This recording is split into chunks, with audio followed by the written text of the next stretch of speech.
Hi friends, అందరికి good morning.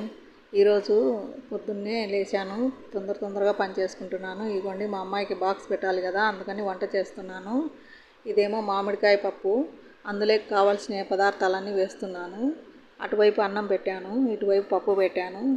ఈరోజు అందులో గురువారం కదా, అన్నం మగ్గిందో లేదో అని చూశాను. ఈరోజు గురువారము. నాకు బాబా అంటే చాలా ఇష్టము. బాబా పూజ చేసుకోవాలి తొందరగా అని తొందరగా వంట చేస్తున్నాను. ఇంకా కుక్కర్ పెట్టేశాను.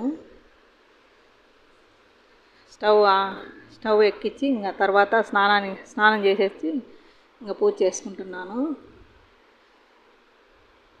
బాబాకు దండం పెట్టుకొని అట్లనే బయట తులసమ్మ దగ్గర కూడా దీపం పెట్టేసి అమ్మవారికి కూడా పూజ చేసుకొని హారతి ఇచ్చేసాను. అయిపోయింది ఇక్కడ పూజ. ఇదిగోండి, ఇక్కడ బాబా ఉన్నాడు చూడండి. నాకు బాబా అంటే చాలా ఇష్టము, చాలా ఇష్టము. తర్వాత ఏమో మా అమ్మాయిని కాలేజీలో దింపడానికి బయలుదేరాను. Okay friends, bye. మా వీడియో నచ్చినట్లయితే లైక్ చేయండి, షేర్ చేయండి, సబ్స్క్రైబ్ చేయండి. మీకు ఏ విధంగా నచ్చిందో కామెంట్ చేయండి.